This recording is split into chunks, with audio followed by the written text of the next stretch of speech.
Hey guys, welcome back to my channel. Before beginning of this video, I just want to give a small shout out to Arka Ishan Bose. Thank you guys, thank you bro for supporting me, and your support means the world to me, honestly. All right, so we'll be talking about different formations that are used in football. All right, for those of you guys who do not know, football is basically a game played by 11 players, and one of them is a goalkeeper, and goalkeeper is used to save the goal. So his position is always fixed. Now, remaining other 10 players, different managers design their team differently accordingly to their needs. If I take example of Jose Mourinho, he's a renowned manager, and he generally believes that attack wins you games and defense wins you titles. So he generally plays park the bus, in which he uses defense as his main priority in the game. So let's dive into it, and we'll see much more about that. All right. So as I told you guys that one would be a defender and other 10 would be outfield players. So our main aim is to create a formation out of these 10 players and fluctuate between them. So all we'll talk about today is how to manage these 10 players and adjust them accordingly. All right. If I talk in layman's language, then as I just told you that one of the defender would always be saving the goal. So that would be common. Now the main difference lies in the defense line.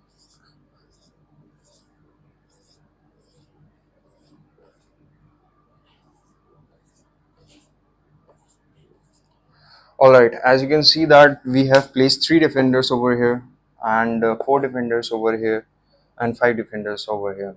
All right, let me just clear out that one also. The line which is closest to the goalkeeper is called the defensive line. The middle line is called the midfielder line, and the topmost line is called the attacking line. So, in generally, the basic idea when we are fluctuating these 10 positions, there are three major differences between all of the formation which are used currently in the world, and that are in one of the let's take it by example in formation A, formation B, and formation C. So as you guys can see, in formation A we are using basically three defenders, and in formation B we are using four defenders, and in formation C we are using five defenders. So as I just told you, like the example of Jose Mourinho, he believes that defense wins you title. So generally he tries to play with a backline of five, or even if sometimes you want to play with the opponent's manager sets, he sometimes uses four players also, and it is also a generally defensive position. So these are the main differences in all of the formation in the world: three defensive line, four defensive players in the defensive line, and five defensive players. Now complexity starts in the middle as we move above, because the main priority of the defensive line is to save the goals, stop the opponent's attacking team from scoring the goals, and stop any of the play which opposition might create in the half of our team. And the main priority of the defensive line is to stop giving spaces to the attackers so that they could make any attacking moves or create a goal from that. So once we have three players in the formation, we can use a wide variety in the middle line. Supposedly, we can use two defensive midfielders as well. And in this way, in this, like supposedly there are three defenders in the back line, two defensive midfielders. So you guys can imagine that the spaces would be very less, as we also have two wingers right here, and three, four, five, six, seven, eight. Now we are left with three, and here would be one, two, and three. So we are using a triangular midfield over here, which will consist of two defensive midfielders, two wingers, and these wingers have a job of running up and down the pitch throughout the game, so that they could cover the whole entirety of the pitch. So generally, when we use this formation, we always try to use players who have good stamina in the wing, so that they could cover a lot of distance. Because supposedly, when you are attacking and there's a counter attack made by opposition, so you need very fast defenders so as to stop the counter attack of the opposition. So this is why you need players with good stamina and good sprint speed overall. and the two defensive midfielders would be stopping the attacking players from creating any space. So this is a nice formation that generally we use in FIFA or playing another games as well. And these two strikers play alongside with each other because one of the main pros of this formation is when you have two strikers up front, you can play mind games with the defender. Supposedly, one striker drops down in the midfield line so as to create a passing chance. Supposedly, these two players have been marked by the opposition defense line and they do not have any space. So, obviously, one of them would be dropping down, taking the ball, and then passing it to either attacking midfielder or creating a cross directly or creating a lob through ball for the other attacker. So this is how this formation is played, and it is a very overpowered formation as long as you have good wing backs and who know when to attack, who know how to stop the counter attack. Let's move on to the other one. All right, as I told you guys that we would be using four defenders in this defense line. So the alteration would be as I mentioned here also in the midfield line. Let me show you example first. So this is one of the most commonly used formation, which consists of four at the back line. There is a very popular formation called 4-3-3. There is a formation called 4-1-2-1-2.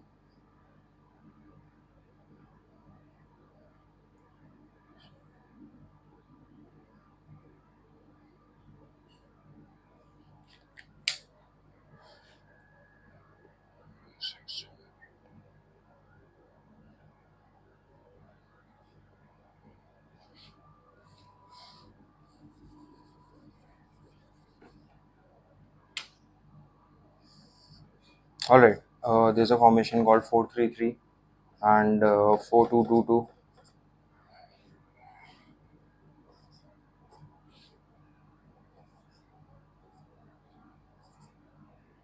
So you can alter different formations as well. All right. Let's focus on the 4-3-3 first.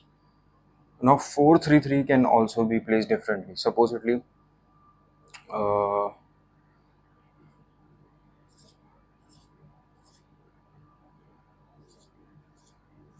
all right.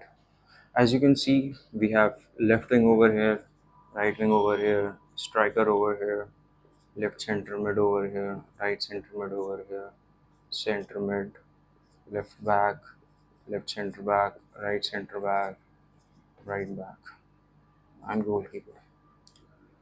I think we should also discuss the positions as well so that you would guys could understand easily. I'll be omitting this one.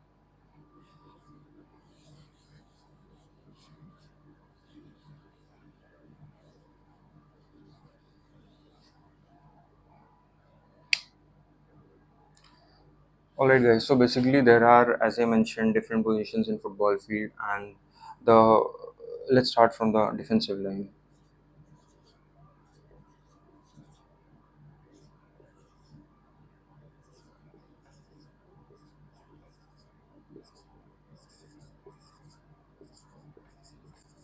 All right, friends. So these are all the formation that are used in the defensive line. The first one is LB, that is left back. The other one is left wing back. Now the difference between left back and left wing back is that wing back would be tracking runs. Just as I told you in this example, in which there were three defenders in the back line, we need to have strong wing backs which can cover ground up and down. So left wing back's priority is to cover the runs of the sidelines and stop any of the attacking counter attacks which can take place the in the team's off. All right. Then we have center back, which is a normal center back position, and there are different position: right center back, left center back, like I just mentioned over here. Supposedly we have five. Then this one would be center back. This one would be central center back, and in 4-1 we have left center back and right center back. And similarly, we have right back and right wing back. And in this example, also, as I told you, guys, in the left wing back, that wing back would be the one who would be traveling in the wings, and he has to have good stamina along with good sprint speed, and he must be able to stop counter attacks of opposition. So these are the basic terminology or nomenclature which we would be using in order to explain all of the positions. Now let's move to midfield position. When I talk about midfield, I'm talking about this position. So we can have different ones like LCM, CM, RCM, CDM. So LCM is left center mid. This one is center midfielder. This one's right center midfielder. This one is central defensive midfielder. The CDM position is one of the most important positions in football that has ever been created. Now, generally, one of my favorite teams, that is Chelsea, had an world-class center defensive midfielder whose name was Kante, and Kante was basically the reason why Chelsea won numerous trophies. And CDM position is one of the most hardest positions in football because you have to check each and everything on the field. You also have to make attacking runs when there is space above you.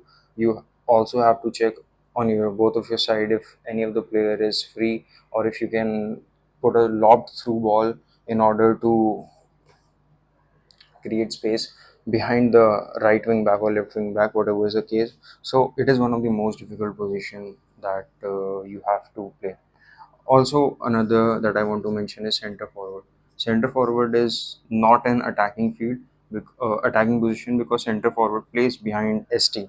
So you need to have a player who can take balls from midfielders or defensive players and create positions up ahead the field. And this is also one of the most important positions in football. Coming to the attacking side, there are quite a lot of positions. All right, this one's LW means left wing, LF means left forward. Now the difference between wing and forward is that wing basically means this part of your field, this part of the field. So wingers always play on this part of the field, and generally the left forward plays a little bit inside of that wing part. So this is the main difference between winger and forward. And when we talk about ST, that means striker, and striker is the one who scores the most goals and who has the responsibility to score goals basically in a football pitch. Now same goes with the RW, that is right wing, and for F, that means forward. So these are the different positions that are used in football. And I think I missed one in the midfield also. There are sometimes, like I told you guys, there are wingers that are present in the field. So it is not generally that wingers are basically present on top of the field, and their main priority is to cut inside the D and put crosses for striker. Now there is also one more position called RM or LM. These are basically a midfield position, that means right midfielder and left midfielder. And their main priority in the game is to take the ball in midfield, either put it in the midfield again, put it in the defensive line. When there's pressure, they have to put it back, pass it back to the defensive line. Or if they have space, or if they have ability to take one-on-one of the defender, then they would cut inside and create the things that are expected from a winger. So these are the different nomenclatures which are used in football, or terminologies which are used in football. Let me clear this out and then we'll continue.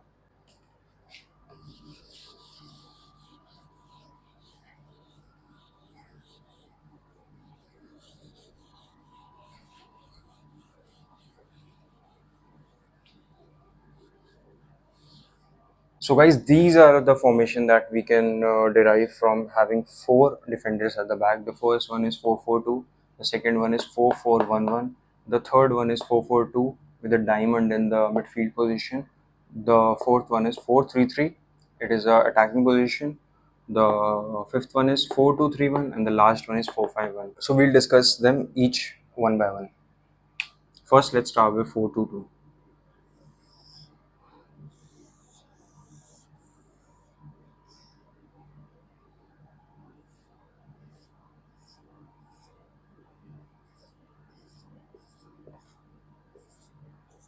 All right, so 4-2-2 has been one of the most preferred formations in the last decade of English football, and it was primarily used by Sir Alex Ferguson in Manchester United, and we everyone knows how much success they faced because of that.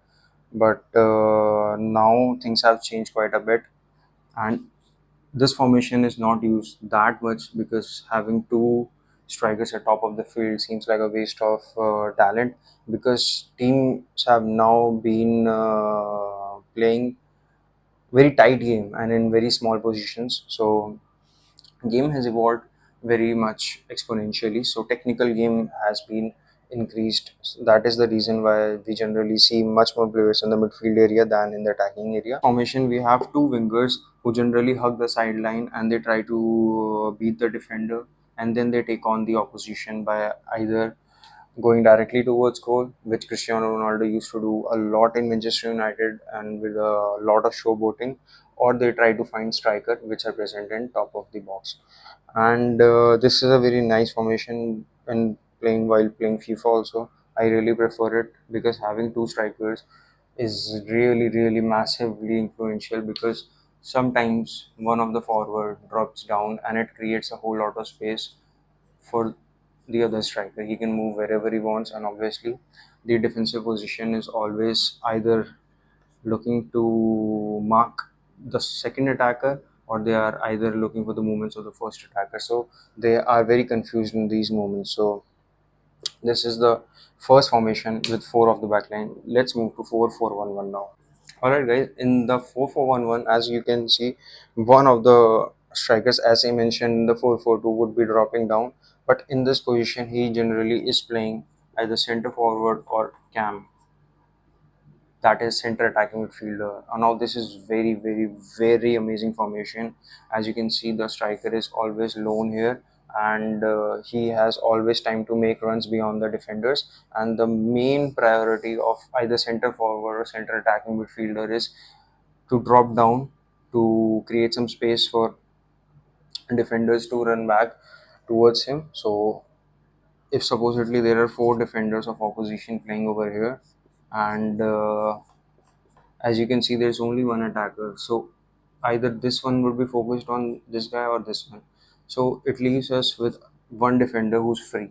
Now this free defender has always been focused, his focus is always on center forward or center attacking midfielder. He tracks his run either, or sometimes managers prefer to put the defenders on center forward or center attacking midfielder throughout the game. So man marking is always a preferred option in order to stop this formation. And this is a very amazing formation, as I told you guys earlier, but you need to have someone who's creative in center forward positions, and along with creativity he need to have speed and making right decisions at the right time, because the time which is allotted to center forward is very less, and he need to just quickly adapt and move with the situation whatever it comes. So this was our second position, and let's go on to the third one.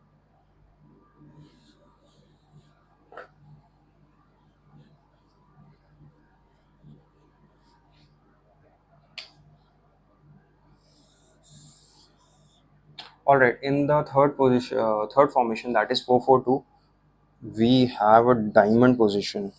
So this is what I mean by diamond. This is a diamond shape, and the midfield is set up in a diamond shape.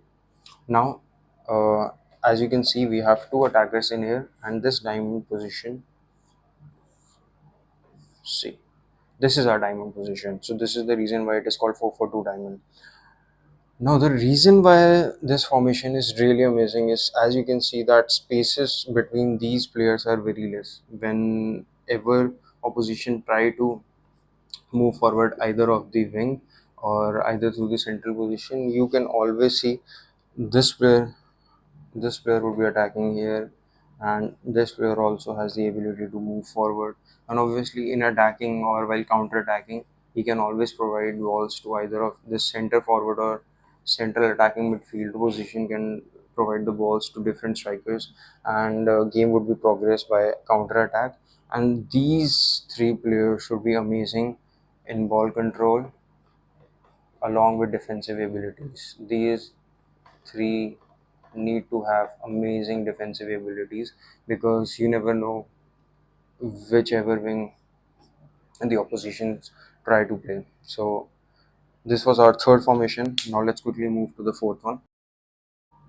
Also, friends, I just wanted to mention one more thing, that I'm not discussing the four defenders that you can see on the back of the line, because their role is always staying stagnant in all of these formation.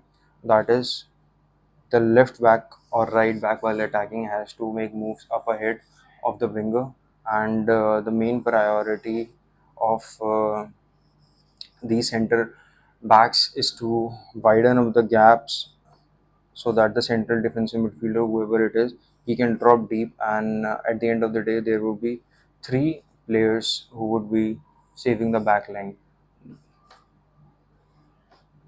I hope you are not confused by my visuals. This is the left center back, this is the right center back, and this is the CDM who would be dropping down, and this is the wing back who would be moving up ahead. And obviously, whenever there's a counter, the wing backs need to come back in order to minimize the space for attackers to use. So this is the reason why. And obviously, when the wing backs are back, then the central defensive midfielder would be moving to his natural position, that is a midfield position. So this is common in all of the positions, so this is why I'm not discussing in any of this. Alright guys, so the next formation that we would be discussing is 4-3-3, and it is one of my best formation that I have ever played with. I really love this formation. Alright, so the reason why I love this formation is because we have left winger, right winger, along with a striker, and this player can either play as a cam or he can play as a center midfielder. And obviously, you have RCM and LCM along with left back, left center back, right center back, and right back. Now, as you guys can see, the left wingers and the right wingers are hugging the sideline. Now, their main aim is to be at the sideline, so that they could receive the ball, or they could either cut inside, or they could pass in the ball through left center mid, and they would be creating a chances over here as well, because generally, as you guys know, that defenders would be also always here in order to stop winger, in order to either crossing the ball to striker. So this is very amazing formation that I really like, and the main reason is because of these two, because you can either choose for your right center midfielder to either go up ahead, or you can ask him to just check back and see if there's a counter, and he can stop that easily. And you can customize both of them according to your team's mindset. So this was the fourth formation, and now let's quickly move to the fifth formation, that is 4-5-1. Right, in this formation, as you guys can see, I have mentioned LM and RM. These are not wingers, actually these are midfielders only, both of these, and their main priority is to either move forward, cut inside, or if there's pressure on them, they would be passing the ball back. So this is a formation which you have to use when you have a striker who is not shy of staying up the field, always trying to run behind the defenders. And one of the best example that I can right now think about is Luis Suarez, because he thrives in this position. He has at obviously currently now he has been retired, but one of his main attributes in playing football was that he could amazingly cut behind the defense. His passing ability with the other players in his team was absolutely phenomenal. So this was the main reason why Luis Suarez has been hit in a 4-4-4-5-1 position whenever he used to play in the Liverpool time as well. Obviously, in Liverpool, they generally used to play in 4-3-3 along with Sterling and a right winger, but sometimes he used to play in 4-5-1. So this is also an overpower formation for me. And one of the things that I really like, that I absolutely love about this formation, is you can customize these three defenders according to your needs. If you want a defensive backline, I mean, if your defensive backline is not that strong, then you can ask these three defenders to come back down whenever there's a counter attack, or whenever there's attacking opposition is attacking. So we can supposedly three players would be coming here, and as you guys can see how much less space it is between these two lines, which opposition need to break in order to reach somewhere near goal also. So this is also one of the great formations in four at the back. Now 4-2-3-1. I mean, how much praise can I give this formation? This formation is one of the best formation that I have used almost since I started playing FIFA. I used this for almost half a decade because of how much overpowered this was. Because as you guys can see, there are two central defender midfielders over here, which can obviously reduce the gaps between the lines, which would in return create havoc for opposition attacking players so that they won't be able to come near the D. Now, much better part about this is there's a cam player and there's a striker along with right and left midfielder. So as you can see, there are ample spaces for each of the position that you can imagine. I think this is one of the best formation that anyone can apply, and anyone would be able to win if they apply this position. But obviously, it depends on the kind of team that they're playing. But you guys can understand, like whenever the wing backs always move, these defenders would be covering the spaces. So absolutely, there is no point in any of mishappening that could possibly happen when we use this formation. So guys, these were the six different positions that we could use using four at the back. Now let's quickly move and check out our other part.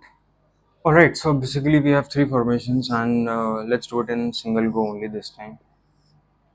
Because generally, I have realized that while checking my analytics, most of you guys do not watch the entire video.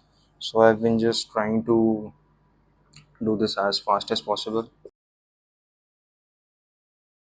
All right, friends, these are the different formations. This one's the 3-4-3. This one's the 3-5-1-1, and this one's the 3-5-2. All right, now what you can see all of. So as you can see that three defenders are common in all of these formations, and let's talk about the differences.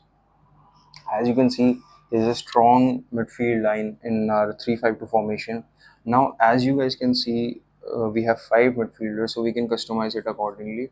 Either we can use a center midfielder as a defensive midfielder, and left center mid or right center mid as attacker or defender as you guys want to choose. Now the same applies with 3-4-3. Here we have two wingers instead of two attackers which are up front. Now, as I mentioned quite a few times earlier also, that one of the attackers can drop down and would create a massive space in his position, which can be exploited by the other striker, which is up ahead in the field. So this is the 3-5-2 formation, and the 3-4-3 formation has amazing wingers at which play at the wing, and they have technical ability to take one-on-one defenders, and their main priority is either to cut back or to pass the ball to the striker. And if pressure is really high, then they would be going back and passing to the midfielder, or might be defensive player also. It depends on the game. And the last formation is 3-5-1-1. Now, as I mentioned in this one, that the striker would be coming down.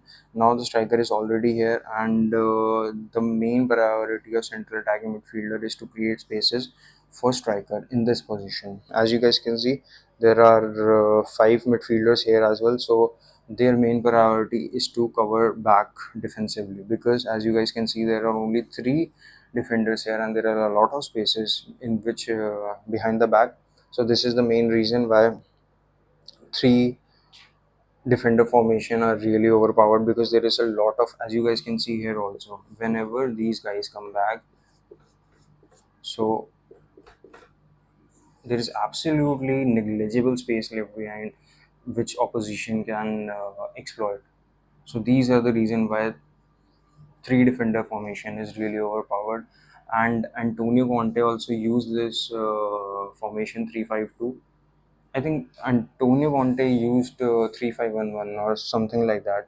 I would be mentioning in the video. I just don't remember exactly. But the point is, Conte won the Premier League with Chelsea easily, even after I think he lost quite a few games in the starting of the season. But he turned around really well. and he was the reason why a transform took place at Chelsea at 2016 or 17 season. So also, I also wanted to mention one more formation which I saw used by Pep Guardiola. Just wait for a second. Now this is a really hilarious formation which includes 2-3-5, and it is literally a diamond shape formation if you guys could see.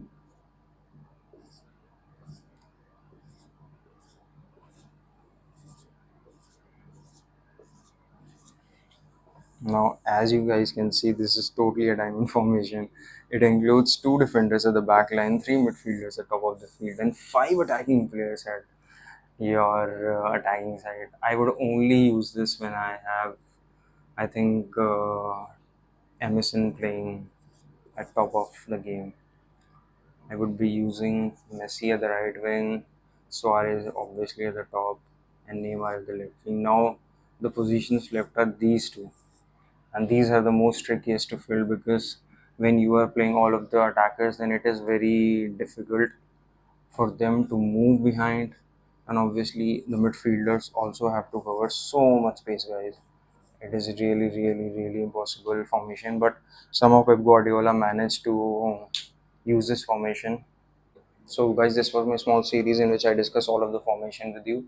I hope you did enjoy this video. If you did, then thank you for your time, and I hope to see you in the next video. Till then, bye bye.